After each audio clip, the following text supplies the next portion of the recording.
Aquí habíamos advertido del peligro que implicaba este pacto del gobierno con el correísmo y con el Partido Social Cristiano, pero no era porque no simpaticemos ni con el correísmo ni con el Partido Social Cristiano, sino que hacíamos referencia a la necesidad de cambiar la práctica política para crear una asamblea que legisle en función de los intereses nacionales, porque ya conocíamos de lo que son capaces correístas y socialcristianos, los unos de frente, los otros cuando les conviene, mojigatos, digamos.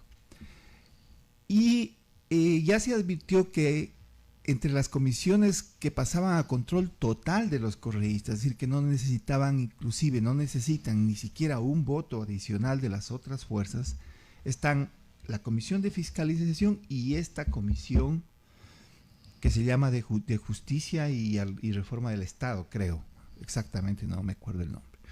En esta comisión están 5 correístas. Tienen la mayoría para aprobar los informes, y hay socialcristianos y hay por ahí uno que otro del ADN y parece que uno de gente buena, no sé exactamente. Claro, el problema es que esto se aprueba por unanimidad.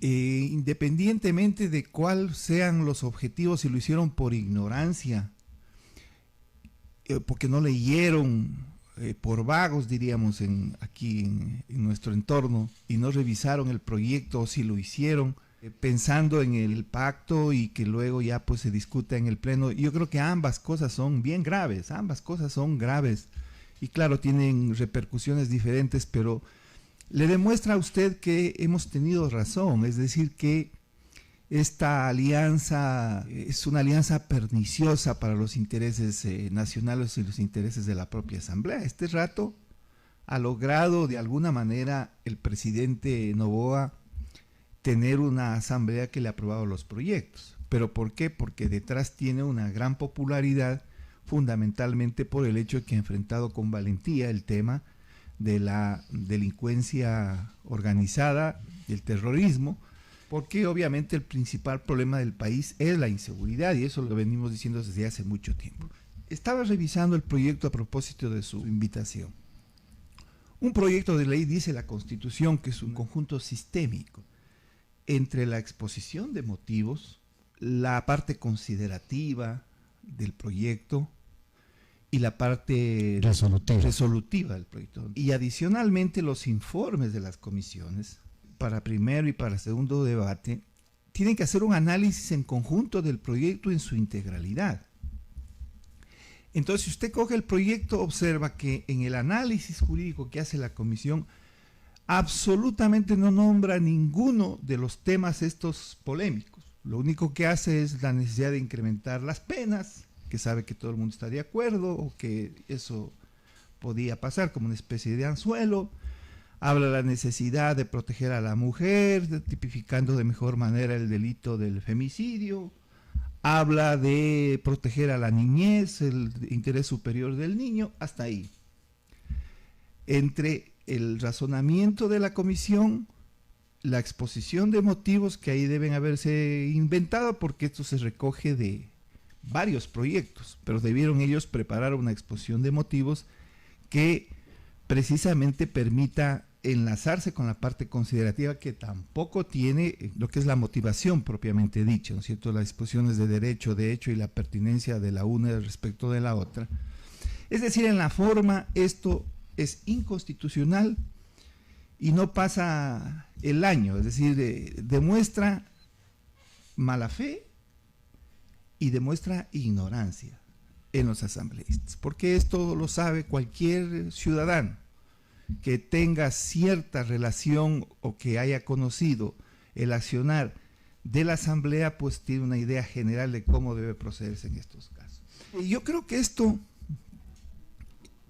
lo que se lo hace al menos desde el correísmo en forma deliberada, va más allá de querer legislar con dedicatoria para beneficiar a su líder que anda prófugo y que intentan buscarle alguna salida para que se le pueda anular la sentencia que tiene por el caso Sobornos 2012-2016 y se le pueda restituir los derechos de participación, por lo cual no podrá ser candidato hasta que deje de existir. Más allá, hay la intención de debilitar el sistema de justicia. El sistema de justicia y la institucionalidad democrática que le permita precisamente controlar la delincuencia, controlar al terrorismo y controlar a las fuerzas de desestabilización del sistema democrático. El asunto es de una peligrosidad, pero que este rato, si los legisladores están pensando realmente en el interés nacional, y luego del debate nacional que se ha promovido fuera de la asamblea inicialmente y luego al interior ya de la asamblea mientras hacían la reunión del pleno, yo creo que la decisión más adecuada es archivar este proyecto. En la universidad, y no solo a los estudiantes de Derecho, sino a todos los estudiantes que estudian alguna materia de Derecho, para introducirlos al mundo del derecho, digamos así. Se habla de estructura jerárquica de las leyes, se habla de la famosa pirámide de Kelsen, que no es otra cosa que un instrumento que nos permite ejemplificar que hay jerarquía en las normas jurídicas. Entonces se dice, en el vértice de una pirámide está la Constitución. La Constitución es la disposición máxima, y hacia abajo están las normas inferiores. Entonces vienen los tratados internacionales, vienen las leyes orgánicas, las leyes ordinarias, y luego vienen acuerdos, resoluciones, decretos ejecutivos, etc. Y es obvio que un decreto ejecutivo, por ejemplo, un reglamento, no puede reformar una ley, ni una ley puede ir por sobre lo que dice la Constitución. Eso lo sabe cualquier estudiante de la universidad.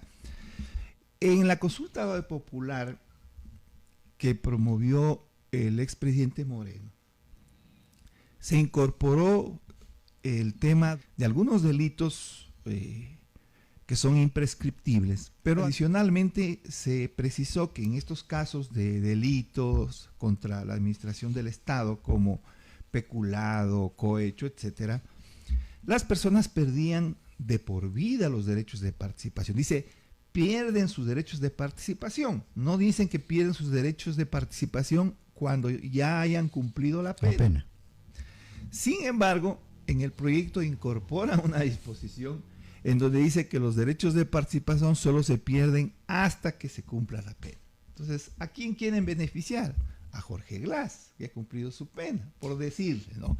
O sea, caen en situaciones de ese tipo que queda para la especulación de si lo hicieron a propósito todos, pero hay una malintención clara. Mire el tema de la justicia indígena.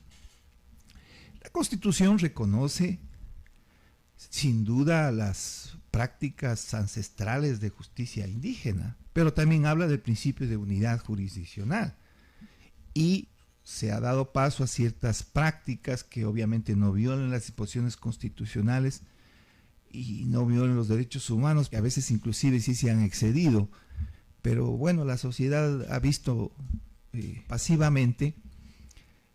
Pero en el proyecto de ley, en las 3 disposiciones, prácticamente se crea un nuevo sistema de justicia indígena, en donde no podrá intervenir otro organismo de la función judicial para sancionar si ya la justicia indígena ha abocado conocimiento del cometimiento de un delito en general, y adicionalmente en la parte cuando describe la jurisdicción y describe la competencia, que son estas 2 instituciones importantes del proceso penal, les otorga jurisdicción a los representantes de los indígenas, es decir, los pone en calidad de jueces.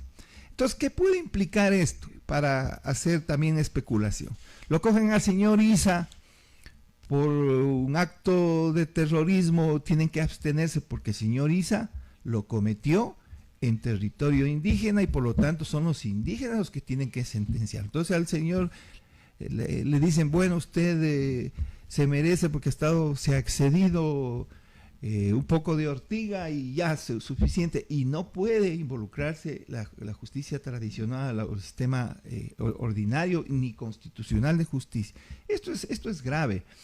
Entre otras cosas, mire, en cuanto a los jueces de la Corte Constitucional, yo he sido crítico en el sentido de que en una democracia todos los órganos deben estar sometidos a control, y en esta Constitución hay un órgano que es la Corte Constitucional que no está sujeto a nada. Es decir, sus decisiones son de última instancia, son inapelables.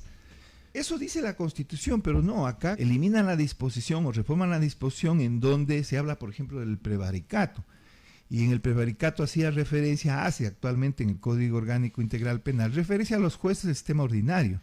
Entonces ellos lo generalizan como jueces y los obligan, les dan plazo inclusive, los obligan a que acaten las disposiciones, ni siquiera las sentencias de los organismos internacionales, y que de no acatarlas podrán ser destituidos, y tendrán que ser destituidos ni siquiera a través de un proceso, porque si tienen que han cometido un delito tienen derecho a un proceso judicial, sino por una decisión administrativa en la que no necesitan quórum.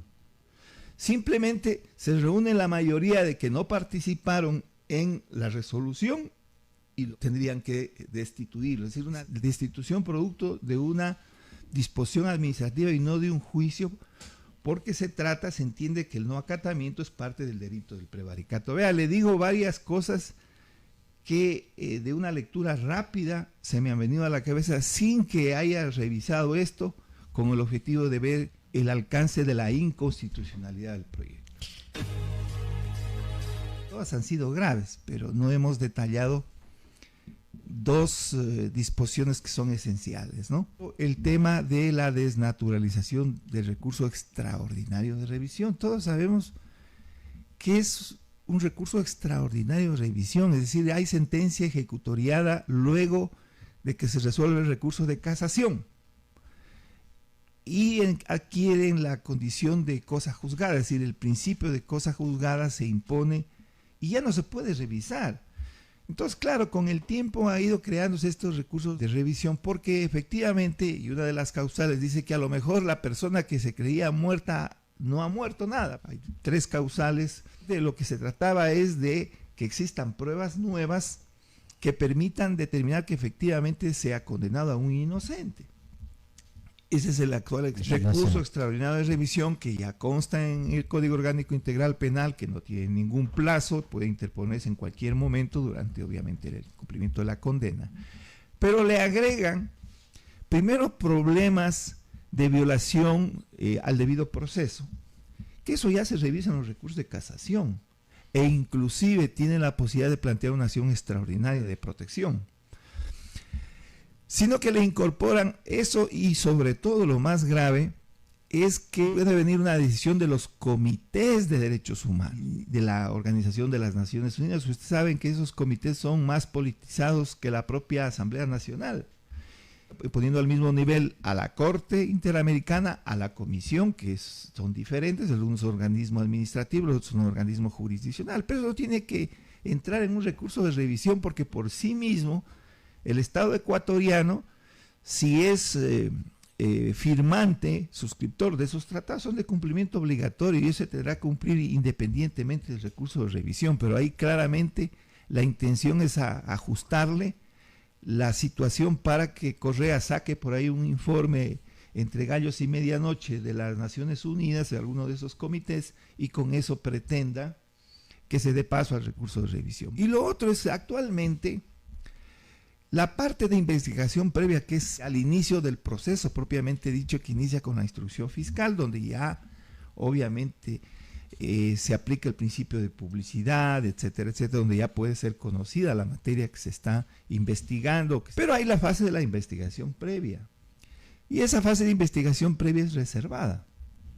Pero aquí ponen que cuando lo requiera, organismos de control como la Asamblea, el Consejo de la Judicatura, etcétera, podrán entregar, y adicionalmente dicen una parte que inclusive los interesados podrán pedir copias de esa información reservada. ¿Se da cuenta usted de lo que significaría que caiga en manos de la Asamblea la información previa respecto de delitos contra la seguridad del Estado, o delitos de narcotráfico, etcétera, donde están involucrados sus amigos. Sí, han presidido inclusive circunstancialmente la asamblea pandilleros que luego ascendieron a la condición de capos mafiosos o de instrumentos del crimen organizado transnacional. Eso es gravísimo.